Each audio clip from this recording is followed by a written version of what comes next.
If you're new to the channel, don't forget to subscribe and hit that like button. Your support helps us keep sharing more powerful true stories. In today's video, I want to take you on a journey that began on an ordinary winter morning, but ended up changing everything I believed about love, loss, and what it truly means to be seen. When I opened the door and saw Ethan standing there with his camera, his eyes steady through the lens, something inside me shifted. Something small, invisible, but powerful. I didn't know it then, but that single knock on my door would awaken a part of me I thought had vanished forever.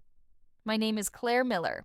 I'm 42 years old and live in a quiet town in New England, where winters seem endless and silence lingers like a second skin. I once believed the most passionate chapters of my life were already behind me. But that morning, blanketed in snow and stillness, proved how wrong I was. Outside, the storm had transformed everything into a world of white. Snow covered the roofs, the trees, and the narrow road curving past my house. The air was thick with silence, broken only by the slow ticking of the clock on my kitchen wall. I stood by the window, hands wrapped around a mug of tea, watching the snowflakes drift down, delicate, perfect, endless. It had been 2 months since my son Tyler left for college, and the house still felt hollow without his laughter echoing through its corners. After the divorce, I had convinced myself that solitude was the same as peace. But lately, the quiet had started to sound a lot more like loneliness. Mark, my ex-husband, had been gone for years. First emotionally, then physically, Mark drifted away. He left behind nothing but polite distance and the faint scent of old cologne lingering on his side of the closet. Love, to me, had become a ghost story, something that once lived but now only haunted me. Until that knock. When I opened the door, Ethan stood there, camera in hand, cheeks flushed pink from the cold, that same boyish grin I remembered lighting up his face. "Hey, Mrs. Miller," he said, his breath misting in the frosty air. I was driving by and thought I'd check in. I'm working on a new photography project, portraits that capture real emotion. "Mind if I take a few shots of you?" I laughed, caught completely off guard. "Me, Ethan? I'm hardly portrait material. You should find someone interesting." He tilted his head, smiling softly. "You're perfect for it. You've lived, that's what I want to capture. Life that shows on the face." There was something in his voice, sincerity maybe, or a quiet confidence, that made it impossible to refuse. So I nodded. "All right," I said. "Just don't make me look old." He grinned. "No promises." We walked out to the lake behind my house. The snow stretched across the frozen surface like silk, shimmering under the pale winter light. Ethan adjusted his camera, the soft clicks echoing in the stillness. Every now and then, he'd glance up at me. "Focused, too focused. Turn your head a little," he said quietly. "Yes, right there. Perfect." Each sound of the shutter felt strangely intimate, as if every click was pulling me closer to something I'd forgotten about myself. I wasn't posing anymore. I was breathing. I laughed again, awkward and unsure of why. Ethan smiled, lowering his camera slightly. "You have this look," he said softly, "like you're remembering something beautiful." I didn't respond, but inside, I felt it. The quiet ache of old memories, of warmth I hadn't let myself feel in years. Later, inside the house, we sat in the living room while the fire crackled gently. Ethan opened his laptop and showed me the photos, and for a moment, I forgot how to breathe. The woman on the screen wasn't the tired, quiet figure I saw in the mirror every morning. She looked alive. Her eyes carried depth again, and her smile, real, effortless, felt like a stranger's and mine at once.